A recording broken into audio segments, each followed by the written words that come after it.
This is Jeff. People think he's pretty interesting. Here are a few things about him. Every morning, he brushes his teeth.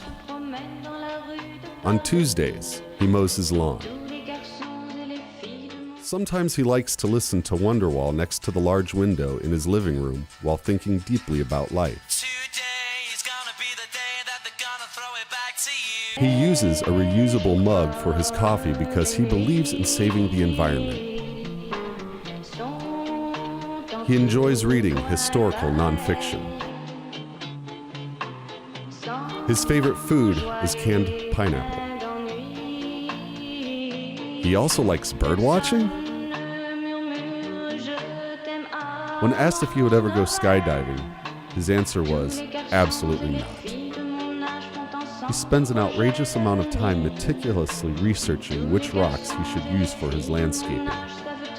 His favorite color is the shade of gray right in between a male sea lion and cement. Did we mention he extremely enjoys mowing his lawn? This is Jeff. He is not the most interesting man in the world. Man, if you like awkward, you are in the right spot, right? Love it. Well, welcome to Grace. That's Jeff, our senior pastor, if you're a guest with us. And I'm Ryan, one of the other teaching pastors here. And forgive my voice, got a little sinus infection, and you just have to live with me through that. Of course, I'm hopped up on Sudafed, so who knows what I'll say today, right? It's going to be fun, right? But I'm excited to take us into the next step in our series we've been in just for the last handful of weeks called The Most Interesting Man in the World. And what we've really been doing here is taking a look at Jesus. And what we've been saying is Jesus, no matter what you think about him today, if you believe in him and he's the most important person in your life, or if maybe you have rejected him or you're investigating him today, or you're anywhere on that spectrum, no matter how you view Jesus, you have to land in a place where you say, Jesus has made an unbelievable impact on the planet. There's no arguing with that. Everything from the fact that there are people all over the planet that would say, Jesus is the person that I orient my life around, right? I make my decisions and I view the world through his eyes and his lenses and his values. To the fact that this book is the best-selling book of all time, and it's all about Jesus, right? It's all about him. To the fact that you can see his fingerprints marked all throughout how our values and our ethics and our morals are shaped all across the globe. You can see his fingerprints on everything, right, over the last 2,000 years. And he himself only lived 33 years. And to look at him and say, there's got to be something different about this man. Right, this man, Jesus, 33 years on the planet, and he has this ripple effect, a tidal wave of change that has poured out into our lives, into kind of humanity, and that influence continues to spread and increase and even pick up steam today. So we say we want to look at Jesus. We want to get to know him personally and kind of see what was he all about and what did he do. And we want to look at him not just from a historical perspective or a cultural perspective. We want to go back and say, what did the original people that knew Jesus and lived with Jesus and followed him around, kind of watched and witnessed his life, what did they have to say about him? And so that's what we've been doing. We've been looking at Jesus through the eyes of one of his followers, one of his best friends, the Apostle John, right? John would have been very close to Jesus, and he writes this account. It's called the Gospel account, where he's going to approach Jesus' life from a specific perspective. And here's kind of what he does. He lays out Jesus' life in a series of signs.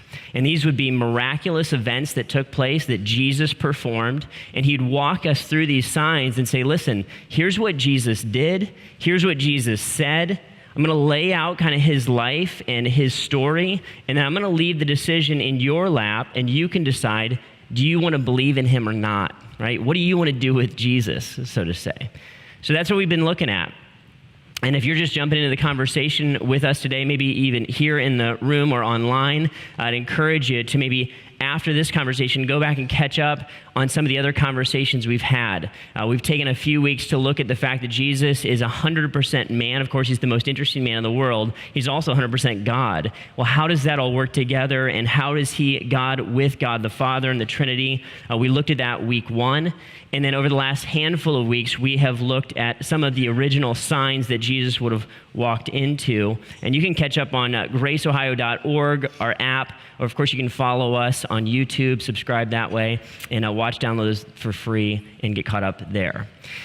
What's been interesting is the first couple signs we've looked at have really been positive. There's been a situation, a crisis has come up. A boy needs healed, or they ran out of wine at the party, which was a Middle Eastern crisis, and Jesus happens to be the one in the middle of solving that crisis. He does that supernaturally. Everybody who sees that play out believes in Jesus, right? They put their faith in him.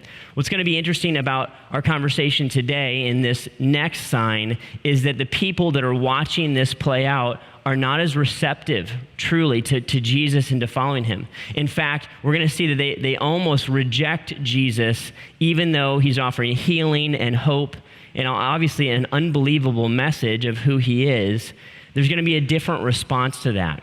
And even before we read through the story together, I want us to be looking for something that's unique about Jesus. One of the things that's amazing about him as a person is Jesus is always kind of cutting through the noise in this outer exterior that we tend to hold up in life, and he's always cutting through to the heart. He's always interested in the motivation, and he wants to know, and he wants to change, he wants to be involved in what drives us, and he wants to meet us at that deep heart level.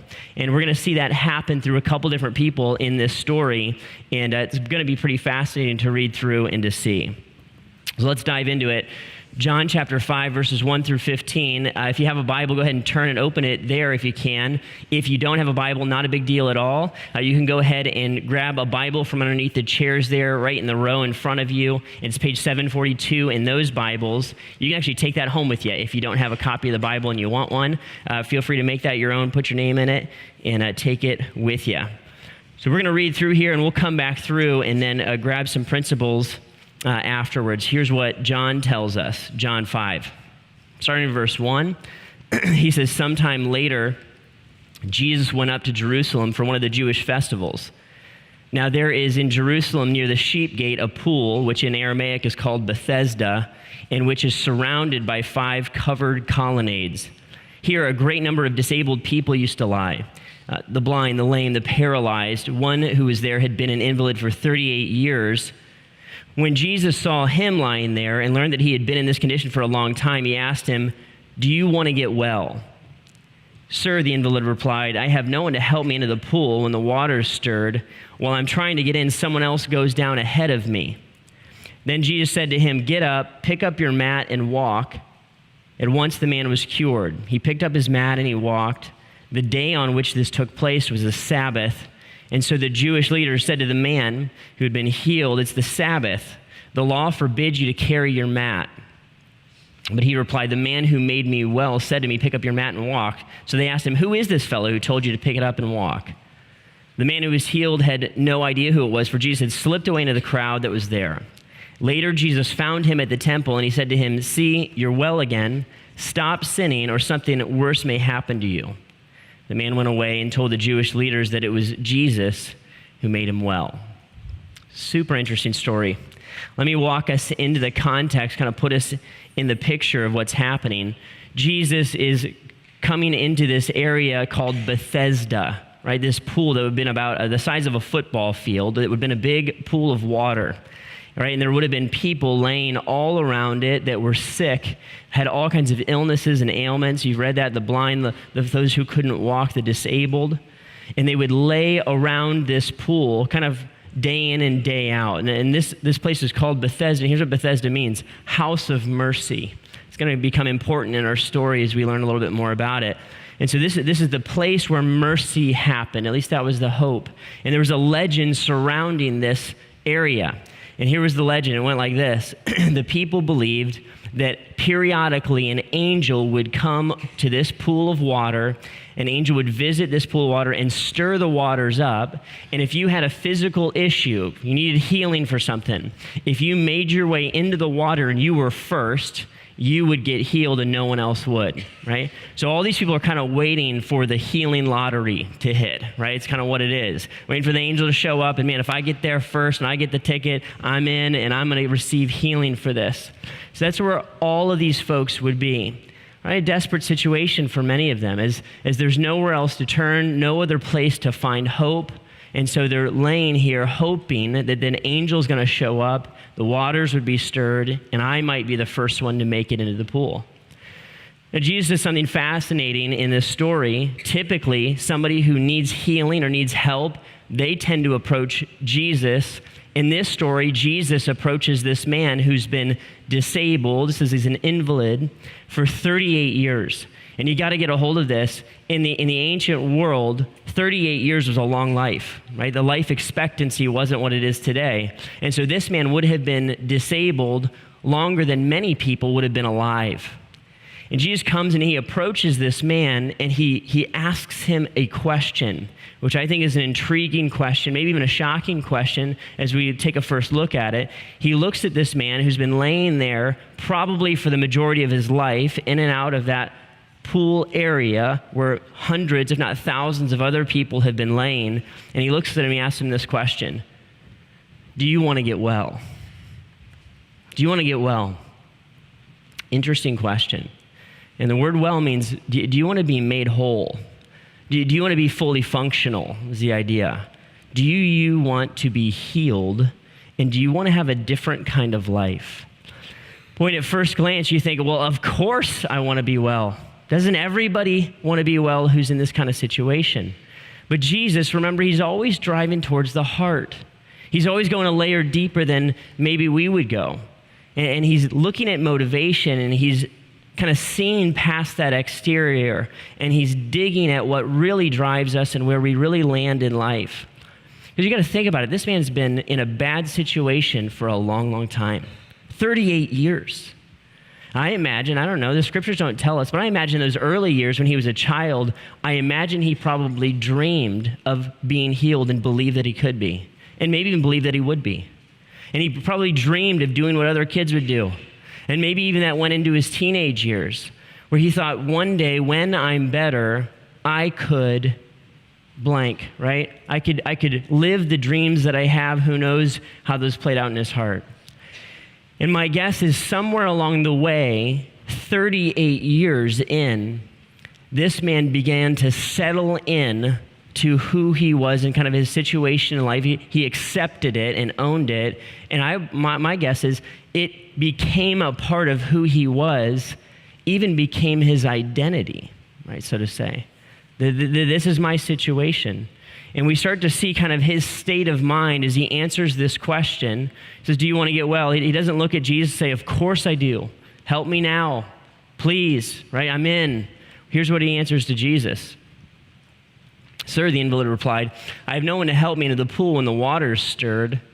While I'm trying to get in, someone else goes down ahead of me. So he offers Jesus not an answer, not an affirmation, of course I want to get well. He offers him a reason for why he is where he is in life. We could even say maybe an excuse. He says, man, I've got nobody to help me. I'm here on my own. How am I ever going to make it down there? I have lost hope. Sir, there's no one for me, right? How am I ever going to get well? This is who I am. This is my lot. What I think Jesus was doing here is he was driving at the identity of this man. Because really at this point, this man had kind of taken on a victim mentality. He was seeing himself as the man disabled, laying in Bethesda. And how could he ever get out of that situation? Now, what's interesting about that, when I start to take on a victim mentality, is that becomes not just a circumstance I'm in, it becomes the very definition of my person. It becomes who I am. And Jesus would have wanted more for this man than that. He would have wanted to drive deeper into his story. And here's the thing, all of us are going to face pain on some level. Right? In this life, pain is going to strike our lives just like it struck this man's life. As we look at his story, we can say, so unfortunate that he had to live with this unbelievable situation medically, right? Physically, to have such a limited life. And we could look and we would all have a story. We would have a story of pain and how it has already struck our lives. Many of us are in that situation today. Some of us are going to face it in the future. Many of us have lived through it and kind of are telling the tale today. But no matter what, pain will come into our lives. Jesus would rattle our cage a little bit and ask us, what are you going to do with that? What are you going to do with that pain? Because when pain comes, I have a decision to make, right? I have a big decision to make. And here's how I put it in your notes. To be deepened by pain is vital. To be defined by pain is fatal. No matter what, pain's going to come to me. And I need to grieve that. I want you to hear me loud and clear with this. God sees us in our pain. He loves us in our pain.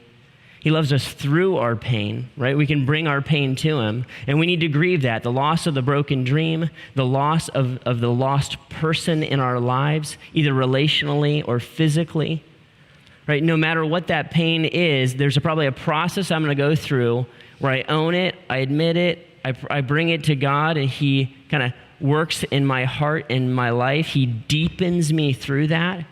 He changes me through it. He grows my character and my person. And then after that process is played out, I'm left with a decision. Is this event or this circumstance or this season, is this going to be something that deepens me, or is it going to be something that defines me? Right? Because if it defines me, it becomes who I am. It's fatal. This is now me, right? I am a person who has suffered this pain. Is it a scar that becomes a part of my story, or is it an open, festering wound that is ever enlarging, is always raw, and no one can come near it? Night and day difference. And Jesus is going to move towards this man because he sees that his pain is still visceral, it's still real and open, and he can see that this man has been defined by his pain, and he's in a bad place, certainly. Right? To be deepened by pain is vital. To be defined by it is absolutely fatal. And Jesus certainly would want more for him. So he looks at the man and he shows him mercy in spite of his answer to his question. Here's what he does. Says, then Jesus said to him, get up, pick up your mat and walk. And once the man was cured, he picked up his mat and he walked. 38 years. The man had not walked in 38 years. Can you imagine? His legs would have atrophied. The muscle on him, his legs would have shrunk. He wouldn't have been able to, on his own, even if he got better spontaneously, be able to just stand on his own legs. He would have experienced muscle being added to his legs just to be able to physically walk. He experienced a supernatural healing in his life, and he is now walking. Jesus tells him to pick up his mat, and he's carrying it. And can you imagine being this guy? You have an identity that I am this person, and now your body is changed, and he's left with a question, what am I going to do with this now? Now, as I'm the reader reading through this story in the book of John, I feel like, wow, this is amazing. Right? Jesus came and he saved the day, and right, this guy's going to believe in Jesus, and everybody's going to be blown away by it. John in this story throws us a curveball. He tells us when Jesus did this miracle, and I believe Jesus did this miracle on purpose, on what we're going to find out is on a Sabbath day. Here's what the verse says. The day on which this took place was a Sabbath. So the Jewish leaders said to the man who had been healed, it's the Sabbath, the law forbids you to carry your mat. So these Jewish leaders, they would have seen this man get healed. He's carrying around a straw mat, which would have been what we're talking about here, would have been super light. And what they would have seen is this guy's carrying around a mat, and that would have broken their laws that they had created at this point to help people not break the Sabbath, okay? And let me explain the Sabbath, how this works. Think 10 Commandments, okay? Keeping the Sabbath, which means that we would basically not work one day of the week, right? It's a set day. You don't work that day, and you basically focus on God and you enjoy him, worship him, right? So keeping the Sabbath was a big deal, and the Jewish leaders of the time had done something really interesting, and I believe Jesus, again, pressing towards the heart, does this miracle on the Sabbath, asked this man to pick up his mat on the Sabbath on purpose to cut into and to push towards the heart of these Jewish leaders. Because here's what was going on for them. They had this thing, the law. Again, think 10 commandments. God would have looked at his people and said, here is what I want you to do. Here's what I want you not to do. And this law is going to be the best life that you can possibly have. Now, over time, what had happened is this. The people who were really serious about following God, they wanted to follow the law. So here's what they did. It actually kind of makes sense. What they did in order to help themselves follow the law and help the people they led follow the law is they added a layer to it. They added their own kind of extra laws on top of the law to protect them from getting to and breaking the laws that God gave them. And then what they did is they took it a layer further and they added an extra layer. So now God only prohibits this part, but now the Jewish leaders had added these layers over decades, hundreds of years, and now you have laws upon laws upon laws. By the time that Jesus shows up, the Jewish leaders would have characterized 39 different types of work that you couldn't do on the Sabbath. Like, man, the heart of the thing is just don't work that day, right? And they're like, you can't pick up a shirt, literally. You couldn't pick up a shirt and carry it to another room. That's work, right? Because they had gone so deep into kind of fighting to not break the laws of God. They created their own law in the process. Let me show you how this works. So I like Krispy Kreme donuts a lot. Do you guys like Krispy Kreme? I try not to eat them that much, but I really like them, like a lot. You know, they come off the line all gooey and warm. And I'm like, man, those things look awesome. And those red light, when it used to be on and you get a free one, I'm going to stop and get it. Let's pretend, though, for a minute, just pretend with me. You're like, this is terrible, this is blasphemy. Let's pretend for a minute that it was against the law to eat a Krispy Kreme donut. You're like, this is horrible, what is this, right? Let's pretend that's against the law. Now, if we were letting this play out the way we just described, if I was really serious about not eating my Krispy Kreme donut, I would say, you know, if I'm really serious about not eating this donut, I'm going to help myself by making another law that says I'm probably not going to eat that donut. I'll be more likely not to eat the donuts if I don't bring them into the house, right? So that's going to be the next layer of law that I add to that. Now, you shall not bring Krispy Kreme into the roadman home, right? Thus saith Ryan. That's a new law that I just added. It's good. Now, if I was really serious about it, I would say, well, you know, there's only one Krispy Kreme in Akron that I know of. Unless there's another one, you should tell me and I'll go there, right? But there's only one Krispy Kreme in Akron, and if I said, boy, I'm really serious about not eating donuts, I'm not going to bring them to my house, and now, because there's only one Krispy Kreme store to go to in Akron, I'm going to make the law, I'm not going to Akron anymore, right? Thus, says Ryan, you shall not go to Akron because you might find the Krispy Kreme store there. This is what was going on at the time. The leaders had added these layers, and now it had become about something that it was never meant to be about. The law had gotten so built up and so extreme, now it's about not going to Akron. We totally lost track of the fact that it was about not eating donuts, right? It's the idea. And you can see this play out kind of in our life, in our tradition. If you grew up in church, you probably have seen a lot of this stuff. People who would look and say, man, you know, what God requires of what he wants of us is to believe in him, to love him with all of our heart, soul, mind, and strength, to love our neighbors, ourselves, right? To do unto others as we would want done unto us. This is the heart of what God wants for us in obedience.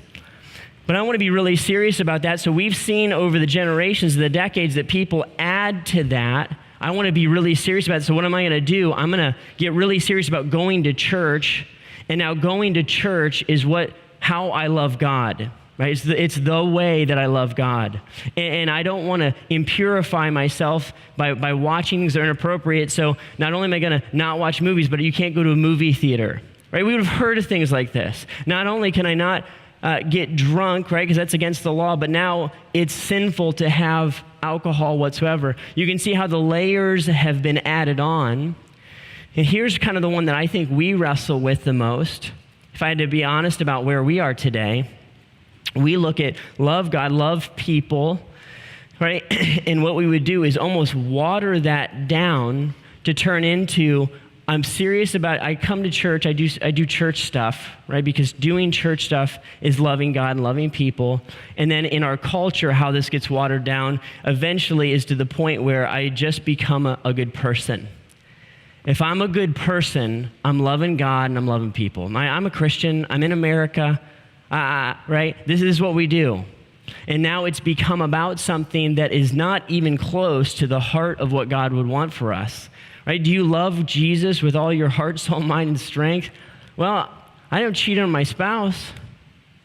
I pay my bills most of the time, right? I do feed my starving children like every year. I do good things. I'm a good person. And this is what the religious leaders were doing. It's what we're tempted to do, is I actually end up hiding and shielding God and his look into my heart, into my motivations, through my approach and kind of my twisting of what God has asked me to do. It's really easy to do it.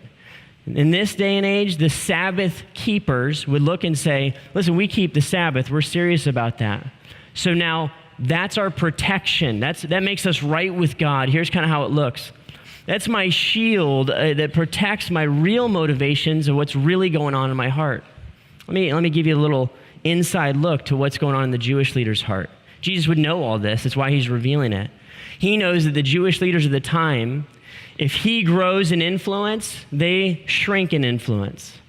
That if he grows and wins more and more people to himself, that they're going to have less. They're losing control in this situation. And that means their greed and their power and their influence and their pride is all at stake. Is this really about God now? Or is this really about me losing control of what I really want in life? I don't want you to see that. I want you to see how holy I am and how righteous of a person I am, right? And the very thing by which they tried to serve God became the very way they tried to end up hiding from God. Here's what I put in your notes. For what I do for God is also the way I hide from God. Something's gone wrong. When I look at God and say, God, hey, I'm a good person. Here's the 8 awesome things that I do all the time. Don't ask me about what I really care about in life. Don't ask me what really drives and motivates me, because I'm good to go. I volunteer, right? I pay my taxes. I live in America. Don't look at my real motivation, that what I really want in this life is just a solid, comfortable North American dream. Don't look at that. When you ask me, do I love you with all my heart, mind, soul, and strength, I'm going to throw up this shield, so to say, and block you from getting to my actual heart. This is disturbing, and I want to see this. I see this in my own life, is when what I do for God is also the way I hide from God, something's messed up. Something has gone wrong, hasn't it? And this is what Jesus is trying to do, is cut back into the heart of who we are and what drives us. Now, that's certainly true for the religious leaders. It's also true for the man who has been healed. Watch how this works. This man was operating out of fear, right? This victim who is waiting to be healed by the pool of Bethesda. He's at a point where he can't even imagine a life beyond what he's living right now, right? Where he's the guy who needs help. And isn't it true that there's a comfort, there's a safety in our misery, in our normalcy? This is what I've always known. This is what I've always done. Yeah, it's not the best, but it's mine. And I'm going to protect that through this shield. I'm going to block you because this is who I am. Now, you want to know what happens to this guy? This man experienced unbelievable transformation, supernatural transformation. Right? He literally was able to walk after not being able to for nearly 4 decades. And he would look, and what the scriptures tell us is that when he was pressed by the Jewish leaders, who healed you? Who told you to pick up that mat and walk? What he ended up doing at the end of the day is telling on Jesus. He threw Jesus under the bus. The very guy who heals him, he betrays him, he abandons him in the time of pressure. Why? Because the guy is the same on the inside. He's been changed on the outside, but he's still the same person. He still has the same identity internally. His heart hasn't changed. His body's been changed. See how that works? These shields that we hold up can have any name we could possibly think of on them. Anything to keep Jesus from actually getting down into the deep part of my heart, into my deepest motivations, right? Because there's a fear there, and that fear is real. And John would talk to us a little bit about that fear in John 3. Listen to this verse. I think this is mind-blowing. It's so telling of who Jesus is. John tells us this in John 3:19 to 21. He says, here's the verdict, right? Here's the deal. Light, this is Jesus, light has come into the world, but people love darkness instead of light because their deeds are evil. Right? Light showed up. Everyone who does evil hates the light and will not come into light for fear that their deeds will be exposed. It says, but whoever lives by the truth comes into the light so that it may be seen plainly that what they have done has been done in the sight of God. John's going to say, hey, this Jesus guy, he's the light of the world. And he showed up, and he is a polarizing force. Because when light shows up, all of a sudden, I'm either drawn to the light or I'm going to flee from the light. There's really no middle ground. This is really the only option. When that pressure comes, that heat comes, when Jesus is looking into my situation and it's exposed for what it is, all of a sudden, what I've been doing, how I've been hiding myself, and my true motivations are all revealed for what they are, right? We start to see it. Okay, so this is kind of Jesus in this situation. I'm not sure he actually shoots rays of light from his armpits. That'd be cool, though, if he did. Maybe. So here's what's going on, right? Jesus is going to reveal this to these people. He's offering these men mercy. I want us to see this. He's helping the victim realize that he has been a victim and been hiding behind kind of the moniker of victimhood. He's helping the religious leaders by saying, look, guys, you've lost track of the real heart of God. You're trying to protect your own thing over here. I'm giving you mercy. I'm trying to show you what you're actually doing. Think about this just for a minute, okay? Think about the story that this man could have had who had been healed.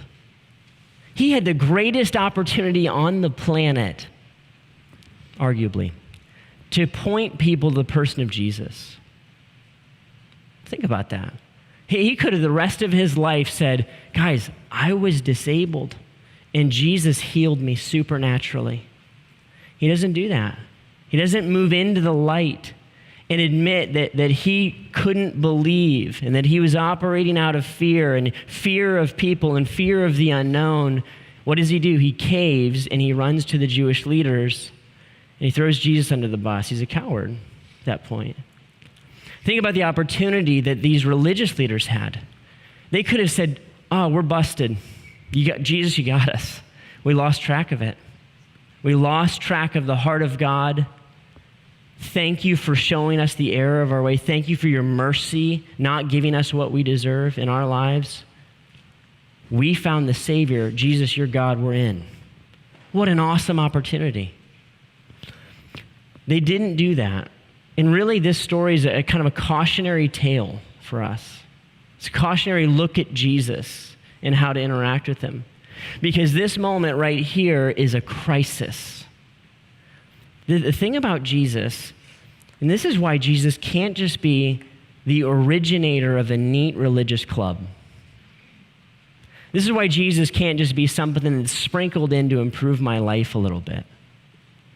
Jesus as a person is polarizing, and he's going to move towards my heart no matter what. I'll tell you guys, some of you know my story. I came to know Jesus after being an atheist. I came to know Christ in college.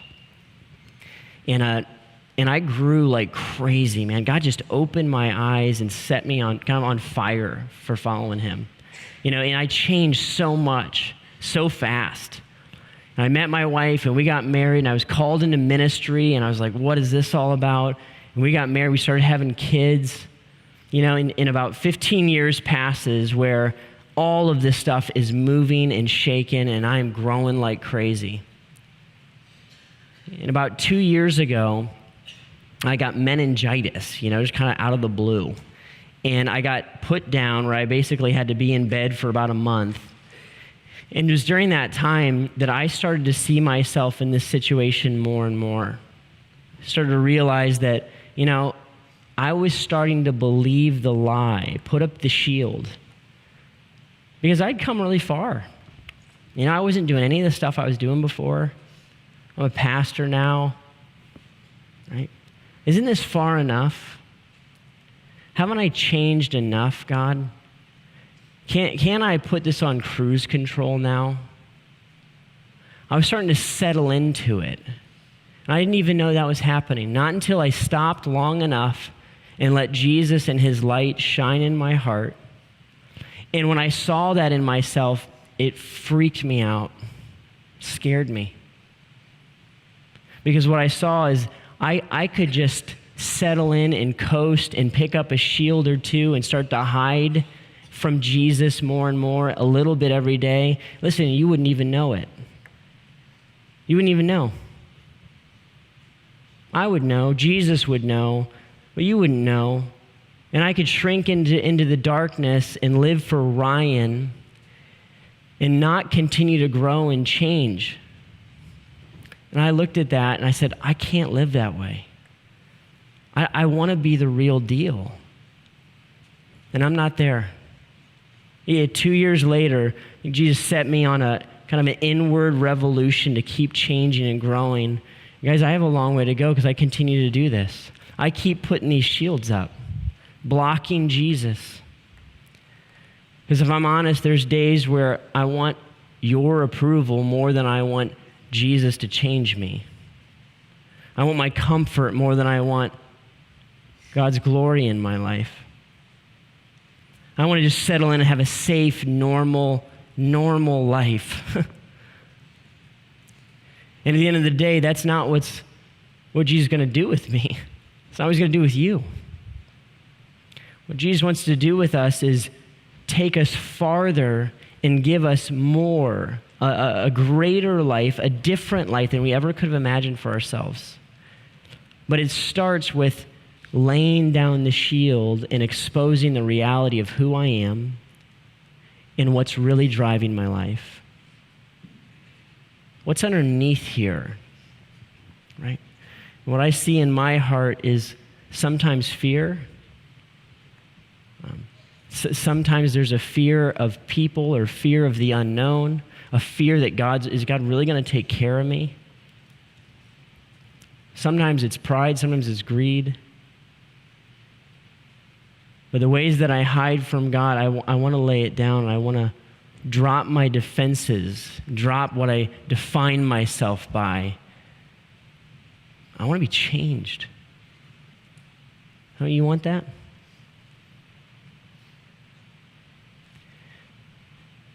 See, Jesus would look at us and he would ask the question, do you want to get well? If I give you my mercy, what's that going to do in your life? Will you be changed by it? Will you be altered by it? And I think this is what God would call us to today. Say, Ryan, how do we take this away and run with it? What God's looking at us and asking us to do is to kind of lay this stuff down. Lay down the shield. Am I a good person? Lay that down. Jesus, that's up to you. Am I a victim? No. I'm a child of God. I'm a volunteer. I'm a responsible person. I pay my bills. I'm married still. I'm faithful. Nope. Jesus, here's my heart. Here's my motivation. I think Jesus would call us into the light and ask us the question, what's really driving you today? If you're really honest and you really let me in, what would that answer be? How much fear is there in there? How much greed is in there? How much clinging to power and control of my own life is in there? And I'm telling you guys, those answers in my heart are continuing to be changed and I need to be changed more and more. But it starts by knowing that Jesus doesn't want us to drop our shield so he can condemn us. He's not looking to point the finger or judge us. He wants to heal us and make us well. He wants to change us from the inside out. So that's our question. When you come out of hiding and into the light, will you be made well? Will you be made whole? You say, Ryan, if I do that, man, I don't know what's going to cost me. I got this thing that I got this habit. I got this sin over here that I don't tell anybody about. I got these things in my past I know I need to work through. Am I going to have to confess my sin if I do this? And am I going to end up in counseling?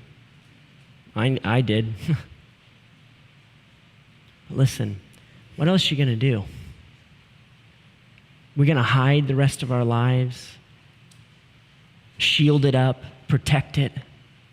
Man, are we going to live in the freedom and in the light of Jesus knowing me and seeing me fully, exactly as I am, and he'll meet me there and he'll take me to a place I've never been, change me from the inside out? Do you want that? So I'm telling you, I want that. I will not surrender that. And there's days when I wake up and I don't want it that much, but I want it. Don't you? This is Jesus. It starts with us trusting him with our hearts. Would you let his light in today? Let him begin to heal you from the inside, confessing what's going on in your motivations. Can we interact directly with Christ? He's the most interesting man in the world. Let's trust him in that way today. As the band comes out, would you pray with me?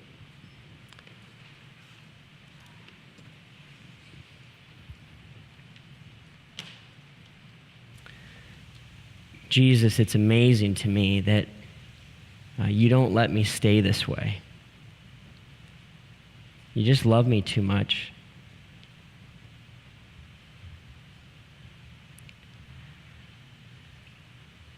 You love me enough to move into the deepest parts of my heart and to put light on those.